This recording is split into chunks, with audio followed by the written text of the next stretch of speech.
মা, আজকেও দিল না। না। ও তুই? তা কি মনে করে? না না না না, এমনি এমনি। এই বৃন্দাবন থেকে ফিরছি, প্রভুর পাদ পদ্মে প্রণাম করে আসলাম মা। ওখানে ঠাকুরকে কত কি খেতে দিচ্ছে, আর এখানে এখানে তোমাকে নারায়ণ নারায়ণ দূর হ হত ছড়া। নারায়ণ নারায়ণ। গোপাল আমার ভালো ছেলে, কাল নিশ্চয়ই ভাত দেবে।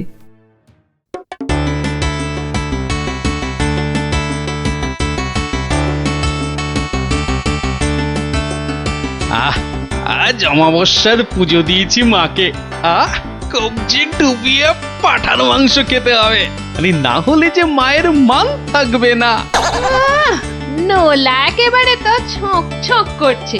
বাচ্চাগুলোকে খেতে বলেছি, ওরা আগে আসুক, তারপর খেতে দেবো খন একসঙ্গে। সরো সরো এখান থেকে সরো। ও মা, তাও বললে কি হয় নাকি? বাচ্চারা খাবে, সেই জন্যই তো আমাকে আগে থেকে নুন ঝালটা চেখে দেখে নিতে হবে না? হ্যাঁ, নাও ধরো, আর এবার দয়া করে তোমার মুখটা বন্ধ করো। একেবারে কচি পাঠা। ও কি স্বাদ, মুখে দিতেই মিলিয়ে গেল, পেটটা টেরই পেল না।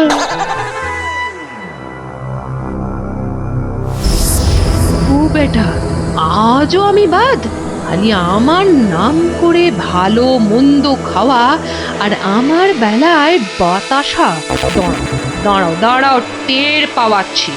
এইবার ভোঁতকা পেটে ঢুকে এমন প্যাঁচ মারবো যে ব্যাটা কেঁদে কুল পাবে না।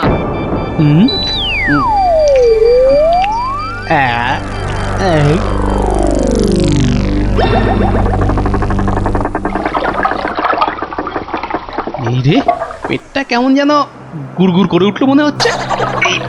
মরেছে, পেট কামড়াচ্ছে। ওরে বাপরে, গেলুম রে গেলুম রে। ওগো, নাড়ি ভুঁড়ি সব একেবারে তোমার পাককে উঠছে। কি হলো গো? গেলুম। হায়, কে বাবারে, বাঁচা দিল ওরে রে? বাবা। গোপাল দাদুর কি হয়েছে? ওরে আমাকে বাঁচা রে। গড়াগড়ি খাচ্ছে কেন? ফেটে যাবে এবার। পেটে এই, গেল, যন্ত্রণা গেল, গেল, গেল, হচ্ছে। গেল। বদ্যি ডাকবো নাকি? কট কট করছে। ডাক ডাক ডাক, ওরে হাঁকি বাপরে। মুত্তি যা পারিস ডাক।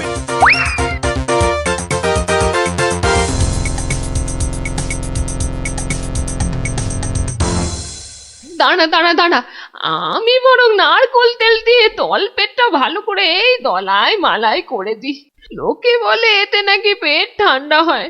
নে নে বাবা নে, তোরাও একটু হাত লাগা নে।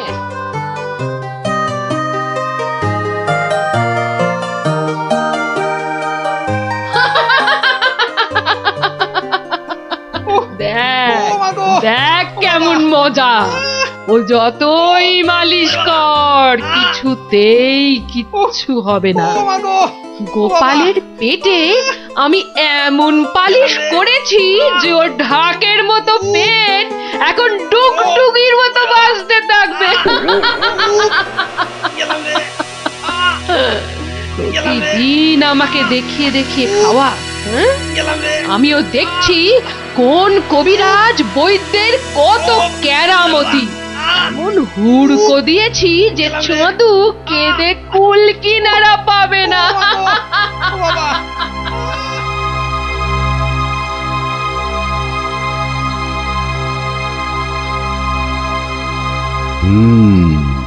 নারীর অবস্থা ভালো নয়, গতি ঠিক সুবিধার ঠেকছে না। কিছুতেই কিচ্ছু হচ্ছে না দেখেই তো আপনাকে খবর করলাম। আপনি আমাদের শেষ ভরসা। না না মৌঠান, বড্ড বড্ড দেরি হয়ে গেছে। এখন এর শেষ অবস্থা।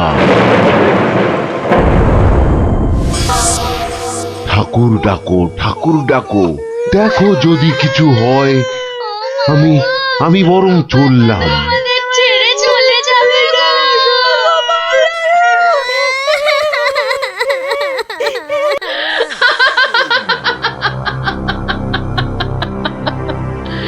এমন কলকাঠি নেড়েছি যে বাছাধন একেবারে টাইট।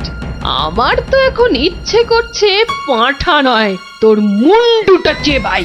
হতচ্ছাড়া, আমাকে প্রতিদিন দুটো করে শুকনো বাতাসা ঠেকিয়ে নিজে আমার নাম করে আজ কষা পাঁঠা, তো কাল মাছের কাঁটা ছড়িয়েছিস।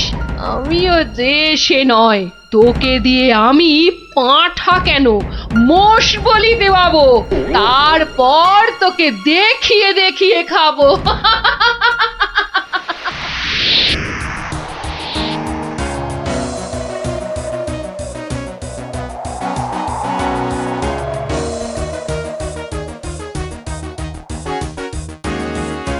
যাই বলো ভাই, বলের বলের রাজা হচ্ছে আম। এর যেমন স্বাদ তেমন গন্ধ। হ্যাঁ, তা তো বটেই, তা তো বটেই। সাথে কি তুমি স্বর্গের বাগানে অমন ছুক ছুক করো? হ্যাঁ,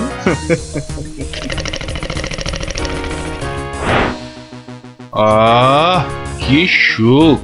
দূর, তোমরা যে ফল খেয়ে কি পাও। নাও নাও, এটা একটু খেয়ে দেখো, দুটো টান দাও, দেখবে সব ভুলে যাবে। রক্ষা করো, রক্ষা করো বাবা, রক্ষা করো।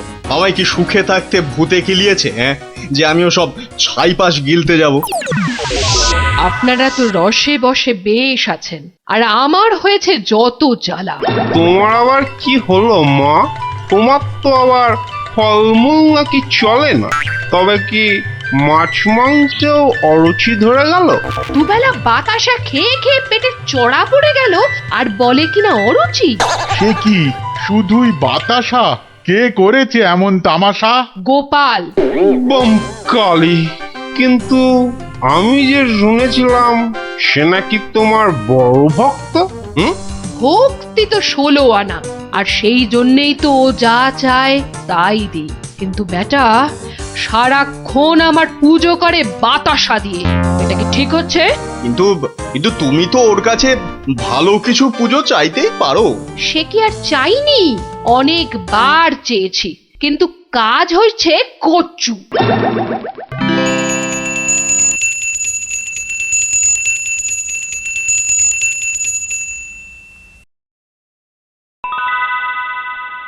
বাবা, আজ কেউ বাতাসা? পুকুর থেকে দুটো চারা মাছ অন্তত ধরে দে না বাবা, মুখটা যে একেবারে বেস্বাদ হয়ে গেল। ছি ছি ছি ছি, অমন কথা যে আমি স্বপ্নেও ভাবতে পারি না মা। তোমায় আমি চারা মাছ খাওয়াবো। চারা মাছ কেন মা, আমি তোমায় কাঁটা পোনা দেব, কিন্তু সবুর করো, পুকুরের মাছগুলোকে আগে বাড়তে দাও মা। মাছ বাড়লে আবার বলে চুরি হয়ে গেছে, চোর ধরে দাও। বেটা তো মহাধরিবাজ। তবে আর বলছি কি, এরকম একবার নয়, বারবার করে। ওকে বুদ্ধিতে হারাতে পারবে না মা, তার থেকে চাঁদুকে ভয় দেখাও, ভয়। সেই চেষ্টাই তো করছি। তোমাদের শুধু বলে যাচ্ছি, ও তোমাদের ডাকলে কেউ সাড়া দেবে না, না হলে। না না, একদম না। কালী, না না, কখনো না, কখনো না। আমি তো ওকে চিনতেই পারবো না। মনে থাকে যেন। ও বাবা, গেলাম গো। তুমি একটু ঠাকুরকে ডাকো না। মাগো মাগো, আমি তোমায় কত ভক্তি করি, এবারের মতো আমাকে সারিয়ে দাও। আমি আমি কথা দিচ্ছি, সুস্থ হই আমি তোমার নামে চোরামোষ বলে দেব।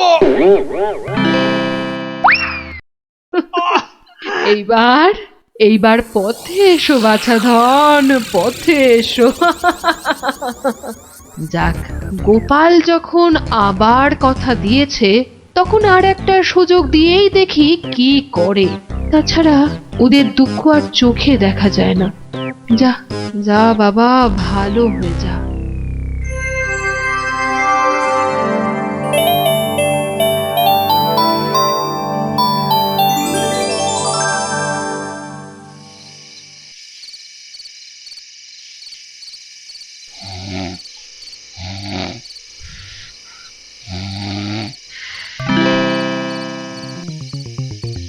সকলি তোমারই ইচ্ছা, ইচ্ছাময়ী তারা তুমি।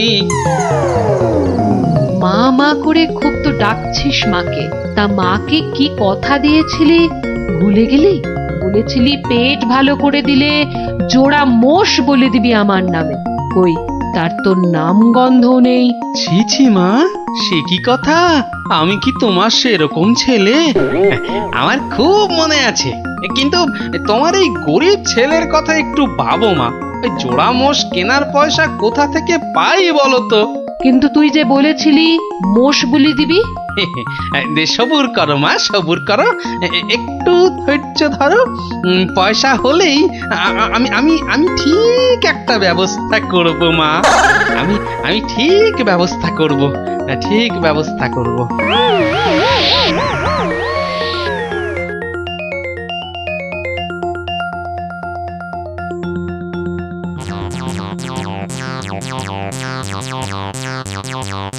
সকলি তোমারই ইচ্ছা, ইচ্ছাময়ী তা তুমি।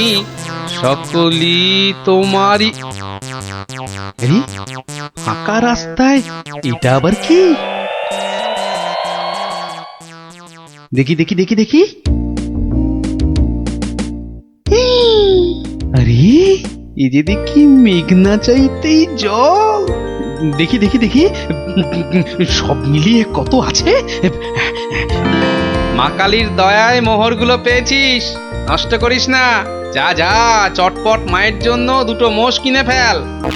তুই কি খেপেছিস নাকি? ওই পয়সা কেউ মোষ কিনে নষ্ট করে? আরে যা যা, বউয়ের জন্য গয়না কেন, বউ খুশি হবে।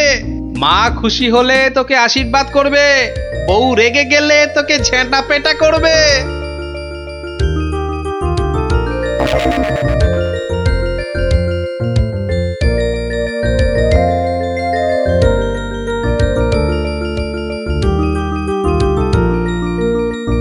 বলি বলি তুমি কোন আক্কেলে ওই কালো ভূত দুটোকে ধরে আনলে? এই দেখো, আমি আবার কি করলাম? মায়ের জন্য দুটো মোষ কি। বের করো, বের করো, এক্ষুনি দুটোকে বের করো, না হলে আমি তোমায় ছিঁড়ে বের করবো। ওরে, আমায় মেরে ফেললে রে! বাঁচাও, বাঁচাও! ও বাবা, এই দেখছি এগোলে বাঁশ, পিছলে সর্বনাশ। মা আগে না গিন্নি আগে? মোহর আছে কার ভাগে?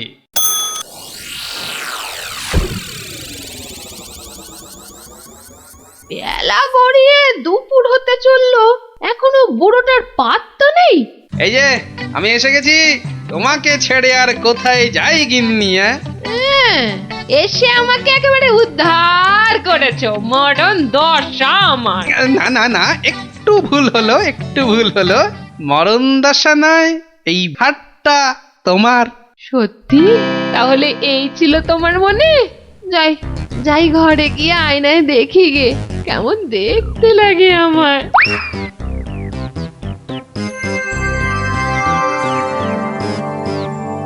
তাহলে এই ছিল তোর মনে? তোকে 100টা মোহর পাইয়ে দিলাম, আর তুই মোষ না কিনে বউয়ের জন্য হার কিনে আনলি? মা, বাড়ির লোককে তো আগে শান্ত করতে হবে। তুমি তো সব বোঝো মা। তোমার ছেলে মেয়েরা শান্তিতে থাকলেই তো তোমার শান্তি মা। আর মুশকি তোমার পালিয়ে যাচ্ছে, আজ না হয় কাল ঠিক এনে দেব, কেমন? তবে রে, ওরে বাপ রে বাপ, যা গেলুম রে! এক্ষুনি মোষ নিয়ে আয়। ছেড়ে দাও মা! ওরে বাবা, ওরে বাবা, আগো মোষের পয়সা নেই, পাঠা দিলে হবে। ওরে ঠিক বাবা রে, আছে, গেলুম। যা ওরে বাবা, এক্ষুনি পাঁঠা নিয়ে আয়। এত পেট ব্যথা নিয়ে বাজারে যাব কি করে? ঠিক আছে, এবার যা। ও শান্তি, শান্তি। কালকে কালকে ঠিক পাঠা দেব। তবে রে হতচ্ছাড়া! ওরে বাবা রে বাবা রে, গেলুম রে! মাগো, সত্যি বলছি, সত্যি বলছি, পয়সা নেই। কাল কাল মহারাজের কাছ থেকে। কাল নয়, আজ। আজ কি দিবি বল, এক্ষুনি কি দিবি বল। মা, চিন্তা করে বলছো তো? এক্ষুনি? হ্যাঁ হ্যাঁ হ্যাঁ, এক্ষুনি এক্ষুনি কি দিবি বল, বল। মশা দেবো। হ্যাঁ, হাতের সামনে ওটাই আছে। তুমি বলেছো এক্ষুনি অন্য সবকিছু হলেই দেরি হবে, কারণ বাজার যেতে হবে মা। নারায়ণ নারায়ণ, এত করে শেষে মশা। দেবো না দাদা, তোমার নামও আমার খাতায় লিখে দিয়েছি। তোমার হিসেব পরে করব, আমার কালী মাকে ভুল বোঝানো।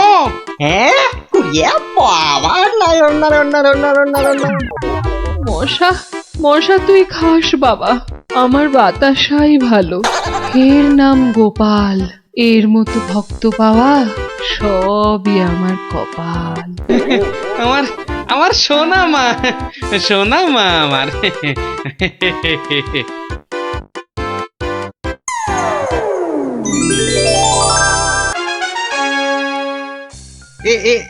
এইখানে বসুন পণ্ডিত মশাই, এইখানে এইখানে বসুন। নিন, এবার শুরু করুন আপনার গল্প। কিন্তু নবাবের ইচ্ছেটা মনে আছে তো? গল্প বলতে বলতে থেমে গেলে কিন্তু হবে না। আর তাহলেই আপনি বসবেন ওই আসনের জায়গায়, এই প্রাসাদের গারদ ঘরে। সে আমার বিলক্ষণ মনে আছে হুজুর।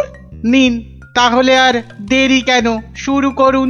হয়েছে কি জাহাপনা, একবার আমাদের মহারাজ কৃষ্ণচন্দ্র একটা বিশাল মেলার আয়োজন করেছিলেন। কি গো মন্ত্রী, নবাবের এই গল্প শোনার পেছনে আবার কোনো ফন্দি টন্দি নেই তো? কি যে বলেন মহারাজ, নবাব বাদশাহ এমনিতে খুব গল্প পাগল লোক, তাই উনি আপনার সভা থেকে লোক চেয়ে পাঠিয়েছেন গল্প শোনার জন্য। কিন্তু কিন্তু আমার তো মনে হয় নবাবের অন্য কোনো পেঁচ আছে মনে। হ্যাঁ, তোমার দাড়ির মতো লম্বা লম্বা প্যাঁচ না, চত্ব সব। না না মন্ত্রী, বিজ্ঞানী ঠিকই বলেছে। হ্যাঁ হ্যাঁ, তুমি বলো তো বিজ্ঞানী, কি একটা তুমি ওই পেঁচের কথা বলছিলে না? যদি যদি নবাবের মাথায় কোনো বদ বুদ্ধি না থাকে, তবে তবে ওনার দূত কেন বললো যে গল্প বলতে বলতে থেমে গেলে কিন্তু চলবে না? কিন্তু কিন্তু গল্প শেষ হলে তো থামতেই হবে, সেটাই তো নিয়ম। ঠিক ঠিক। আহা, এখনই এত চিন্তার কি আছে? হ্যাঁ, আগে দেখুন আমাদের রাজপণ্ডিত কি গল্প বলে, আর নবাব সেটা শোনার পর আর গল্প শুনতে চান কিনা। ব্যাস, এইভাবে আমি মহারাজের রাজসভায় রাজ পণ্ডিতের কাজ পেলাম। বুঝলাম। তারপর? তারপর তারপর আর কি, গল্প তো শেষ। কথাটা কি ভুলে গেলেন পণ্ডিত? ওই যে যতক্ষণ না নবাব চাইছেন ততক্ষণ পর্যন্ত থামানো যাবে না আপনার গল্প বলা। আচ্ছা, তাহলে আরেকটা গল্প শুরু করি। ওটি হচ্ছে না, ওই গল্পটাই বলতে হবে। ও বাবা, গল্প শেষ হয়ে গেলে আর কি করে গল্প বলবো? সেটা তো আমার জানার কথা নয়। যাও, প্রাসাদের গারদ ঘরে গিয়ে পচে মরো গিয়ে। না না না নবাব, আমাকে ছেড়ে দিন, আমাকে ছেড়ে দিন, আমাকে ছেড়ে দিন জাহাপনা। নিশ্চয়ই ছাড়বে, কিন্তু আর একজনকে যে পাঠাতে হবে তোমাদের রাজ্য থেকে। যে এসে আমাকে গল্প বলে খুশি করে তোমাকে ছাড়িয়ে নিয়ে যাবে। যাও যাও যাও যাও যাও যাও দূত, জলদি গিয়ে মহারাজকে খবর দাও।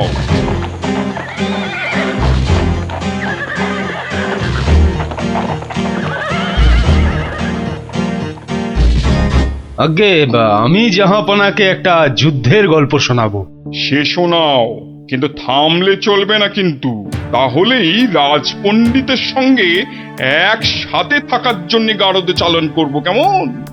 শুনুন, সেবার খাম্বাজ রাজার সঙ্গে যুদ্ধে কতগুলো খাম্বাজ সৈন্য কি করেছে, ওদের গায়ের জামা থেকে খা কথাটা খুলে নিয়েছে। হ্যাঁ, তাতে হয়েছেটা কি? বাহ, তাহলে তো ওদের আর খাম্বাজ সৈন্য বলে চেনাই যাবে না। বটেই তো, তুমি কি করলে? বাবা, আমার নামও সেনাপতি সনাতন সেন, আমার চোখ এড়িয়ে যাবে কি করে? তারপর? আমি তড়াক করে লাফ মেরে ওদের সামনে গিয়ে দাঁড়ালাম, আর আমাকে দেখেই তো ওদের প্রায় ওই এই ইয়ে হয়ে যায় আর কি। এই আমাকে মারার জন্য তরোয়াল ওঠাতেই এমন জোরে একটা থাপ্পড় দিলাম, ব্যাস সঙ্গে সঙ্গে একটা থাপ্পড়েই 10 জন সৈন্য অজ্ঞান। একটা মাত্র থাপ্পড় আর 10 জন সৈন্য অজ্ঞান? বাবা চালাকি, আমার নাম সেনাপতি সনাতন সেন। তারপর? তারপর আর কি, আমরা জিতে গেলাম, ব্যাস গল্প শেষ। এ কি? আরে তারপর কি হলো? তারপর আর কি করে জানবো? এই এই বেটাকে গাড়দে ঢোকাও এক্ষুনি। কেন জাহাপনা? না না জাহাপনা, আমাকে ছেড়ে দিন জাহাপনা। এ কি? বেটা আমার সঙ্গে মস্করা হচ্ছে? সেনাপতিকে পাঠিয়েছে আমাকে গল্প শোনানোর জন্যে। উজির, এ উজির! হ্যাঁ জাহাপানা, বুঝেছি জাহাপানা। এই দূত, এক্ষুনি যাও, মহারাজকে বলো এবার ঠিকঠাক লোক গল্প বলার মতো যদি না পাঠায় তাহলে কিন্তু নবাব খুব ক্ষেপে গিয়ে কৃষ্ণচন্দ্রকেই সিংহাসন থেকে নামিয়ে দিয়ে আমাকেই কৃষ্ণনগরের রাজা করে দেবেন, তাই না জাহাপানা? হ্যাঁ ঠিক তাই। আরে যাও যাও যাও, দাঁড়িয়ে থেকো না, জলদি যাও। আহা, এবার আমার ভাগ্য খুলেছে।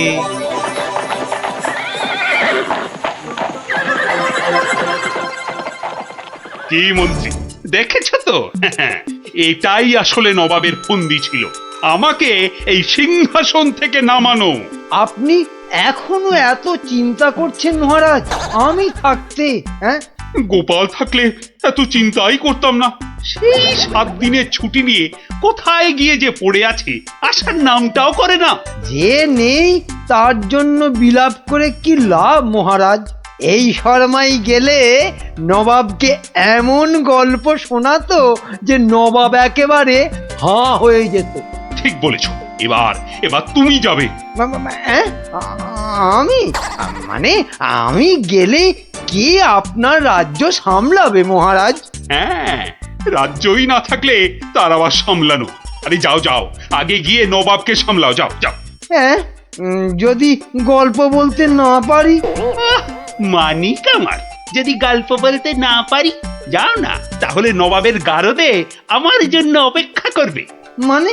মানে নবাব আমার রাজ্য কেড়ে নিয়ে গারদে পাঠালে ওখানে সবাই বসে আমরা রাজা রাজা খেলবো। যাও বেল্লিক কোথাকার। হ্যাঁ গো, মহারাজের কাছে ছুটি নিয়ে তো এসেছিলে 7 দিনে, না? হ্যাঁ, সেটা আজ গিয়ে 10 দিনে পড়লো। তাহলে চলো এবার আমরা বাড়ি ফিরি। ঠিকই বলেছ, শ্বশুর বাড়িতে তো অনেক দিন হলো না। মহারাজ কিরকম আছেন কোনো খোঁজ খবরই রাখা হয়নি। কাল তাহলে রাজসভার দিকে যাব, কি বলো? হ্যাঁ, কালই যাই একবার।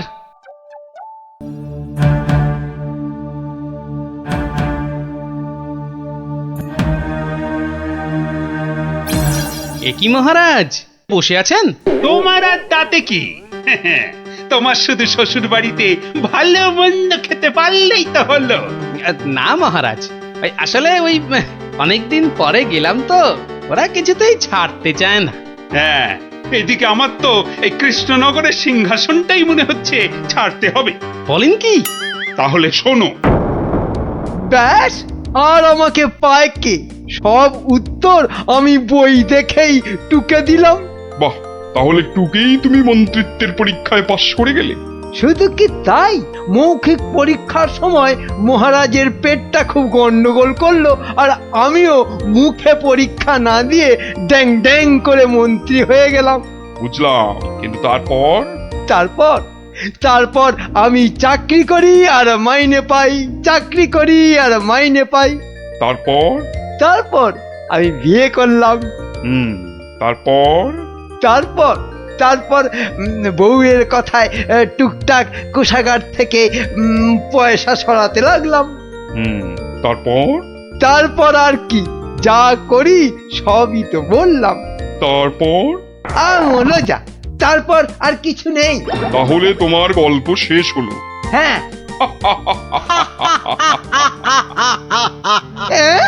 হ্যাঁ নয়, হ্যাঁ। এবার তাহলে তোমাকেও যে গারদে পুড়ে দেওয়া হবে। আর তোমার মহারাজকেও কৃষ্ণনগরের সিংহাসন থেকে নামিয়ে দেয়া হবে।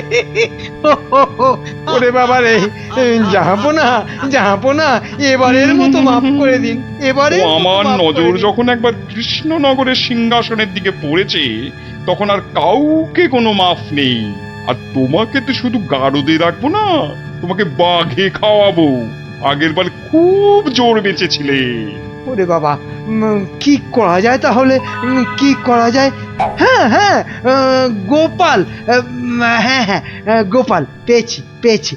জাহাপনা আগের বার গোপাল আমাকে নিয়ে পালিয়েছিল, আমি যেতে চাইনি। বটে, গোপাল। আচ্ছা উজির, গোপাল তো এখনো গল্প বলতে আসেনি।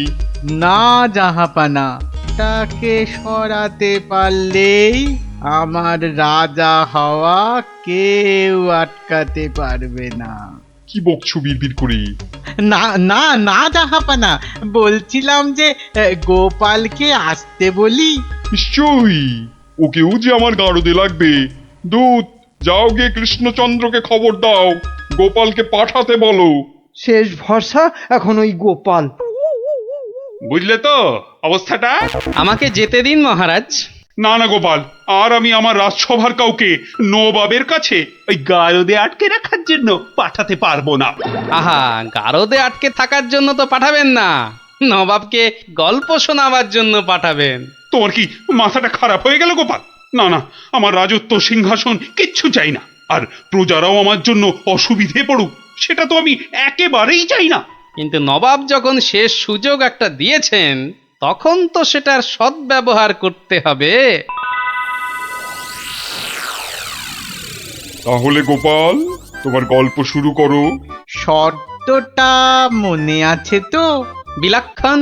কিন্তু আমার গল্প শুনতে শুরু করার আগে আমারও যে একটা ছোট্ট শর্ত আছে।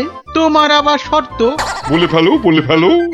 আমার গল্প বলার সময় কিন্তু কোনো মতেই বাধা দেওয়া বা গল্প বলা বন্ধ করতে বলা চলবে না। আর সেটা করলেই আমি যা চাইবো তাই দিতে হবে। বেটা কখন গল্প বলা শেষ করে গারদে চলে যাবে নিজেই বুঝতে পারবে না। আচ্ছা, বলবো না। মনে রাখবেন কিন্তু জাহাপনা। এই বেটা টেকো বাঁটুল, অত বক না করে তোমার গল্প শুরু করো তো বাপু। হ্যাঁ, এবার তাহলে শুরু করি। হয়েছে কি, একবার এক ধানের ক্ষেতে প্রচুর ফলন হয়েছে। চারিদিকে শুধু ধান আর ধান, যেদিকে তাকাই শুধু সোনালী রং আর সোনালী রং। এদিকে ধান আর ওদিকে ধান, এই পাশে সোনালী রং আর ওই পাশে সোনালী রং। আরে গো, সেই তো কখন থেকে এক ধান আর সোনালী রঙেই আটকে আছো। হ্যাঁ, এবার হলো কি, সেই ক্ষেতের পাশে ছিল এক দঙ্গল পঙ্গপাল। তারপর? তো সেই ধানের গন্ধ নাকে গেল প্রথমে এক পঙ্গপালের। তারপর? ব্যাস, সেই পঙ্গপাল খবর দিল তার পাশের পঙ্গপালকে। তারপর? সেটা খবর দিল আরেক পঙ্গপালকে। আরে তারপর?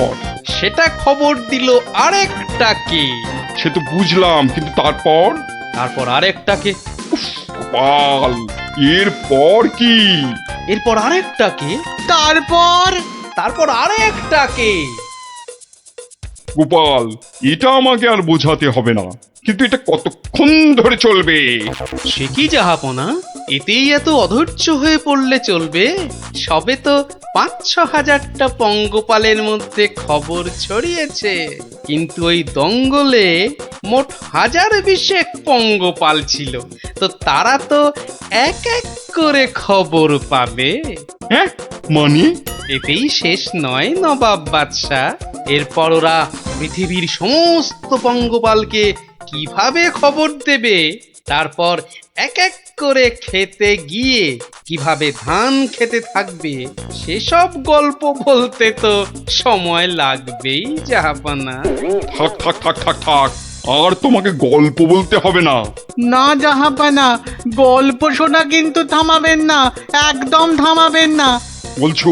হ্যাঁ জাহাপানা, না হলে আমি রাজা হব কি করে? বটে, এটা তাহলে তোর বুদ্ধি। দেখাচ্ছি মজা। বলো তাহলে, তারপর কি? বলছিলাম কি জাহাপনা, আমি তো আস্তে আস্তে বলছি, ওই উজির সাহেব যদি তাড়াতাড়ি করে বলেন তাহলে আমি গুনতে পারি। ঠিক বলেছো। উজির, শুরু করো, হ্যাঁ, শুরু করো, শুরু করো।